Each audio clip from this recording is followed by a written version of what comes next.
Agar siz pensioner bo'lsangiz, nafaqa olsangiz, boquvchisini yo'qotganlik pensiyasi, nogironlik pensiyasi, yoshga doir pensiya yoki boshqa ijtimoiy to'lov olsangiz, bu ma'lumot siz uchun juda muhim. Chunki amaliyotda pensiya jamg'armasi ba'zan sizga ortiqcha pul to'langan. Qarzdorlik bor. Endi har oy pensiyangizdan ushlab qolamiz deb odamlarning roziligisiz pul ushlab qolgan holatlar uchraydi. Bugun men sizga juda muhim masalani tushuntirib beraman. Sud pensiya jamg'armasiga har qanday vaziyatda ham fuqarolarning pensiya va nafaqa pullaridan avtomatik tarzda ushlab qolish mumkin emasligini ko'rsatib berdi. Ya'ni agar sizdan pul ushlab qolingan bo'lsa yoki qarzingiz bor deb pensiyangiz kamaytirilayotgan bo'lsa, siz bu holatni tekshirtirishga, noqonuniy ushlab qolingan pullarni qaytarib olishga haqlisiz. Videoni oxirigacha ko'ring. Chunki men kim xavotir olishi kerak, kim xavotir olmasligi kerak, qanday hujjatlar yig'iladi, qayerga murojaat qilinadi, arizada nima yoziladi, hammasini oddiy tilda tushuntiraman. Hozirning o'zida kanalga obuna bo'ling, like bosing.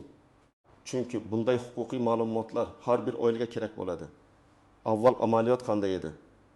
Ko'plab fuqarolar pensiya yoki nafaqa olib yurgan paytda pensiya jamg'armasi tomonidan ularga xat kelgan yoki og'zaki aytilgan. Sizga oldin ortiqcha pul to'langan.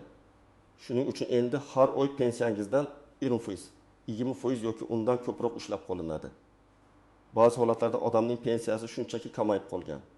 Lekin nima sababdan kamaygani tushuntirilmagan. Fuqaro bank kartasiga pul tushganda qaraydi. Oldin 1 million 200 ming so'm tushardi, endi 950 ming so'm tushyapti. Borganda esa unga qarzingiz bor, ushlab qolyapmiz deyishgan. Lekin bu yerda eng muhim savol bor. Qarzdorlik haqiqatan bormi? Agar bo'lsa, u kimning aybi bilan yuzaga kelgan? Fuqaro hujjatlarini yashirganmi? Noto'g'ri ma'lumot berganmi? Yoki pensiya jamg'armasining o'zi hisob-kitobda xatoga yo'l qo'yganmi? Mana shu savollar hal qilinmasdan turib, odamning yashash uchun olayotgan pensiyasidan pul ushlab qolish doim ham qonuniy bo'lavermaydi. Endi nima o'zgardi? Sud amaliyotida shunday yondashuv mustahkamlanmoqda. Agar ortiqcha to'lov fuqaroning aybi bilan emas, balki davlat organining xatosi, noto'g'ri hisob-kitobi yoki ichki tartibdagi kamchiligi sababli yuzaga kelgan bo'lsa, bunday summani avtomatik tarzda fuqaroning pensiyasidan ushlab qolish mumkin emas. Ayniqsa odam bu pulni qonuniy ravishda oldim deb hisoblab, kundalik ehtiyojlariga ishlatib yuborgan bo'lsa, keyin kelib biz xato qilibmiz, endi qaytarasiz deyish adolatli emas. Men bu masalada doim bir narsani aytaman. Pensiya bu oddiy daromad emas. Bu insonning yashash manbai. Pensionerning dori-darmoni, oziq-ovqati, kommunal to'lovi, transporti, ba'zida nevaralarga qiladigan yordam shu pulga bog'liq. Shuning uchun pensiyadan ushlab qolish masalasi juda ehtiyotkorlik bilan, qonun asosida va isbot bilan amalga oshirilishi kerak. Birinchi navbatda ortiqcha to'lov deganda nima tushuniladi? Masalan, fuqaro oyga 1 million 500 ming so'm pensiya olish kerak edi. Lekin hisob-kitobdagi xato sababli unga 1 million 800 ming so'm to'langan. Har oy 300 ming so'mdan 10 oy davomida ortiqcha to'langan bo'lsa, pensiya jamg'armasi 3 million so'm ortiqcha to'lov bor deb hisoblashi mumkin. Lekin bu hali fuqaro avtomatik ravishda qarzdor degani emas. Chunki ortiqcha to'lovning sababi aniqlanishi kerak.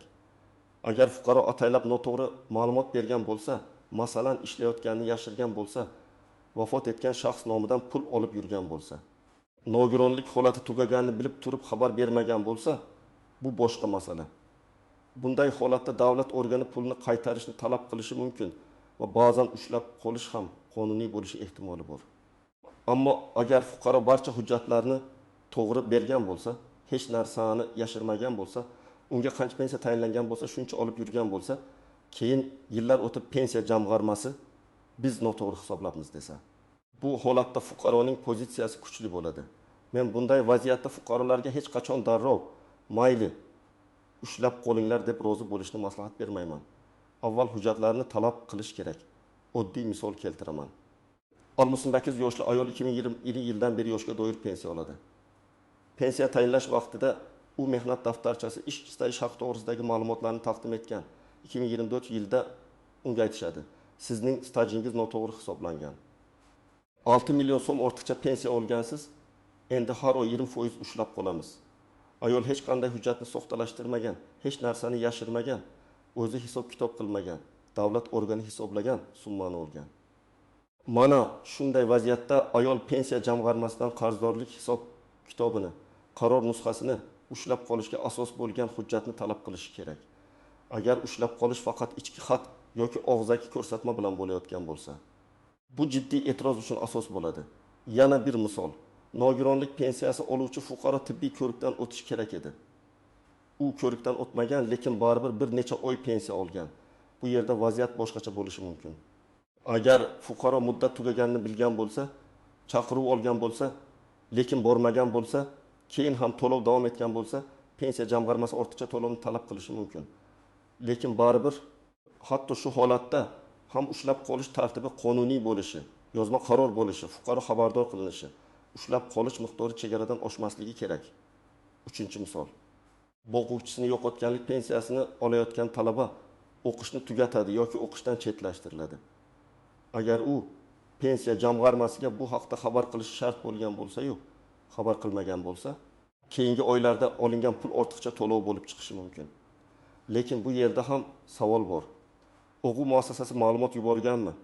Pensiya jamg'armasi avtomatik bazadan ko'rishi mumkin edimi? Fuqaro qasddan yashirdimi yoki yo'qmi? Har bir holat alohida tekshiriladi. Kimlar xavotir olishi kerak? Agar sizning pensiyangiz oxirgi oylarda tushunarsiz ravishda kamaygan bo'lsa, bank kartangizga oldingidan kompul tushayotgan bo'lsa, pensiya jamg'armasi qarzingiz bor deb aytgan bo'lsa, sizdan ariza yozdirib olishgan bo'lsa yoki imzo qo'ying, rozilik bering deyishgan bo'lsa, albatta tekshirtiring. Ayniqsa, siz hech qanday noto'g'ri ma'lumot bermagan bo'lsangiz. Barcha hujjatlaringiz davlat organlarida bo'lsa, bu masalaga befarq bo'lmang. Kimlar xavotir olmasligi mumkin? Agar sizga ortiqcha pul to'lanmagan bo'lsa, pensiyangiz odatdagidek tushayotgan bo'lsa, hech qanday qarzdorlik xati kelmagan bo'lsa, albatta vahimaga tushish shart emas. Lekin baribir pensiya miqdori, staj, to'lov tarixi, plastik kartaga tushgan mablag'larni vaqti bilan tekshirib yurish foydali. Chunki muammo ko'pincha bir necha oy yoki bir necha yil o'tib paydo bo'ladi. Bu mavzuda eng katta xato shuki, odamlar sud taqiqladi. Demak, endi hech kimdan pul ushlab qolish mumkin emas deb tushunib qolishadi. Yo'q, men bunday demayman. Masala ancha nozik. Sudlar odatda shuni ko'rsatadi. Fuqaroning aybi isbotlanmagan bo'lsa, davlat organining o'z xatosi uchun fuqaro javobgar qilinmasligi kerak. Ammo fuqaro aldov qilgan, noto'g'ri hujjat bergan, muhim ma'lumotni yashirgan bo'lsa, unda vaziyat butunlay o'zgaradi. Masalan, bir kishi ikki joydan bir xil turdagi to'lov olib yurgan bo'lishi mumkin. Yoki chet elga doimiy yashashga ketib, bu haqda xabar bermagan bo'lishi mumkin. Yoki pensiya oluvchi vafot etgandan keyin uning kartasidan qarindoshlari pul yechib yurgan bo'lishi mumkin. Bunday holatlarda men bilmagan edim degan bahona har doim ham yordam bermaydi.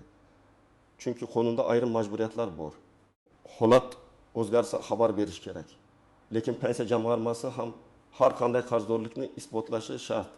Bizning bazada shunday chiqdi degan gap yetarli emas. Fuqaroga aniq hisob-kitob berilishi kerak.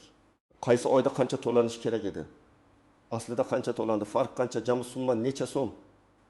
Ortiqcha to'lov qaysi hujjat asosida aniqlangan? Fuqaroning aybi nimada ko'rilmoqda? Agar bu ma'lumotlar bo'lmasa, fuqaroga o'zini himoya qilish juda qiyin bo'ladi.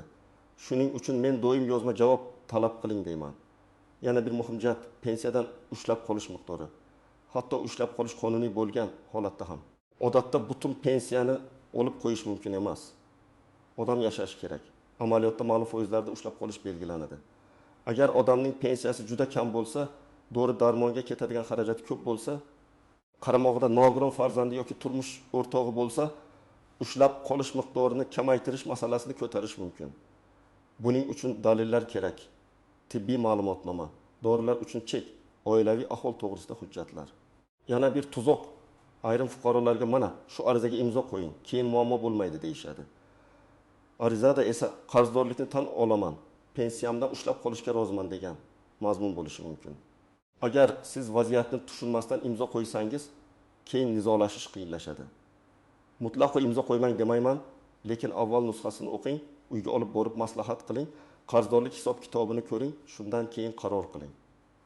Ayrimlar sudga borsam, baribir davlat organi yutadi deb o'ylaydi. Bu ham noto'g'ri. Agar hujjatlar to'g'ri yig'ilsa, fuqaroning aybi yo'qligi ko'rsatilsa, ushlab qolish qarori asossiz bo'lsa, sudda ijobiy natija olish mumkin. Sud uchun eng muhim narsa hissiyot emas, dalil. menga qiyin bo'lyapti degan gap yetarli emas. Mana mening hujjatlarim, mana pensiya jamg'armasining xatosi, mana menga yozma qaror berilmagan. Mana hisob-kitob noto'g'ri deb ko'rsatish kerak. Yana muddat masalasi bor. Agar sizga qaror kelgan bo'lsa, unga e'tiroz bildirishni cho'zib yubormang. Ma'muriy organ qarorlariga nisbatan shikoyat qilish muddatlari bo'lishi mumkin. Agar muddat o'tib ketsa, uni tiklashga to'g'ri keladi. Bu esa qo'shimcha qiyinchilik. Shuning uchun pensiyangizdan pul ushlab qo'linganini bilgan kuningizdan boshlab harakat qiling. Birinchi qadam. Bankdan yoki ilovadan tushum tarixini oling. Oxirgi 6 oy, yaxshisi oxirgi 2 oy davomida pensiya qancha tushganini ko'ring. Agar oldin 20 million 707 ming so'm tushib, keyin 20 million 306 ming so'm tushayotgan bo'lsa, farqni yozib qo'ying. Har oy sanasi va summasini alohida ro'yxat qiling. Bu keyin dalil bo'ladi. Ikkinchi qadam. Pensiya jamg'armasining tuman yoki shahar bo'limiga yozma ariza bilan murojaat qiling. Og'zaki borib nima uchun kamaydi deb so'rash mumkin. Lekin og'zaki javob keyin isbot bo'lmaydi. Arizada shunday mazmun bo'lsin: mening pensiya to'lovlarimdan ushlab qolish amalga oshirilayotgan bo'lsa, ushbu ushlab qolishning huquqiy asosi, qaror nusxasi, qarzdorlik hisob-kitobi va ortiqcha to'lov yuzaga kelish sabablari haqida yozma ma'lumot berishingizni so'rayman. Juda murakkab yozish shart emas, lekin aniq talab bo'lsin. Uchinchi qadam, qarzdorlik hisob-kitobini talab qiling. Unda oyma-oy ko'rsatilishi kerak. Masalan, 2023 yil yanvar oyida to'lanishi kerak bo'lgan summa 20 million 400 ming. To'langan summa 20 million 600 ming. Farq 200 ming. Fevralda farq 200 ming. Shunday qilib jami 2 million 400 ming. Agar ular faqat jami qarz 5 million deb yozsa, bu yetarli emas. Siz batafsil hisob-kitob so'rashga haqlisiz. 4-qadam. O'zingizning aybingiz yo'qligini ko'rsatuvchi hujjatlarni yig'ing. Agar pensiya tayinlangan paytda barcha hujjatlarni topshirgan bo'lsangiz, ariza nusxasi, qabul qilingan hujjatlar ro'yxati, mehnat daftarchasi, ish haqi ma'lumotnomasi, tibbiy xulosa, o'qish joyidan ma'lumotnoma kabi hujjatlarni tayyorlang. Agar hujjatlar sizda bo'lmasa, tegishli tashkilotlardan dublikat so'rang. 5-qadam. Agar pensiya jamg'armasi javobi sizni qoniqtirmasa, yuqori turuvchi organga shikoyat yozing. Shikoyatda men qarzdorlikni tan olmayman. Ortiqcha to'lov mening aybim bilan yuzaga kelmagan.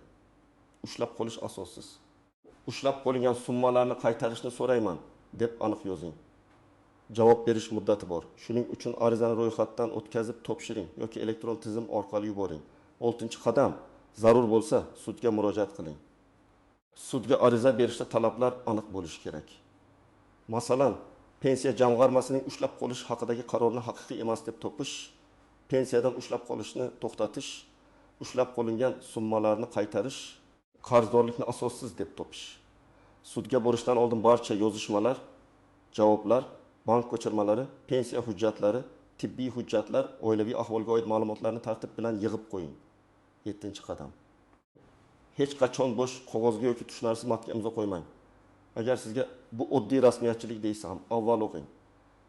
Agar matnni tushunmasangiz, nusxasini bering, men maslahatlashib kelaman deng. Bu sizning huquqingiz.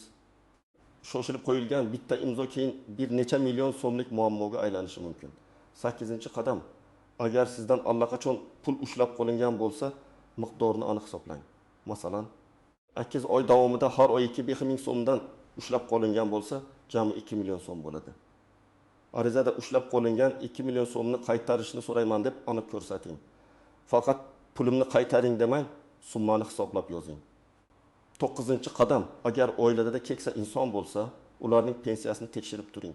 Ko'pincha pensionerlar o'z huquqlarini bilmaydi. Davlat aytdimi, demak to'g'ri deb o'ylaydi. Farzandlar, nevaralar bank tushumlarini ko'rib, biror kamayish bo'lsa, sababini aniqlab bersin.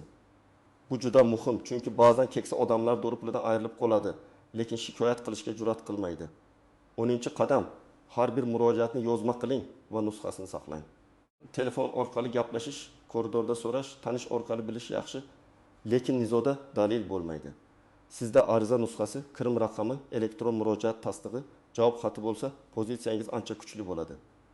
Demak, asosiy fikr shuki, pensiya jamg'armasi sizda qarz bor degani bilan hamma narsa hal bo'lib qolmaydi. Qarzdorlik isbotlanishi kerak, ushlab qolish qonuniy asosga ega bo'lishi kerak, fuqaroning aybi alohida aniqlanishi kerak. Agar ortiqcha to'lov davlat organining xatosi bilan yuzaga kelgan bo'lsa, va siz hech narsani yashirmagan bo'lsangiz, pensiyangizdan pul ushlab qolinishiga qarshi chiqishingiz mumkin. Men sizga maslahat beraman. Pensiyangiz kamaygan bo'lsa, befarq bo'lmang. Bank ko'chirmasini oling, pensiya jamg'armasiga yozma murojaat qiling, hisob kitobni talab qiling, hujjatlarni yig'ing, kerak bo'lsa yuqori organga va sudga murojaat qiling. Bu faqat bir kishining muammosi emas. Bu minglab oilalarning daromadi, dori-darmoni, non puli bilan bog'liq masala. Agar siz yoki yaqinlaringiz pensiyadan ushlab qolish holatiga duch kelgan bo'lsangiz, kommentariyada yozing. Qaysi hudud, qancha summa, qanday asos ko'rsatishdi? Balki sizning tajribangiz boshqa odamlarga yordam beradi. Videoga like bosing, kanalga obuna bo'ling va bu videoni pensioner qarindoshlaringizga, ota-onangizga, qo'shnilaringizga yuboring. Huquqini bilgan odam o'z pulini himoya qila oladi.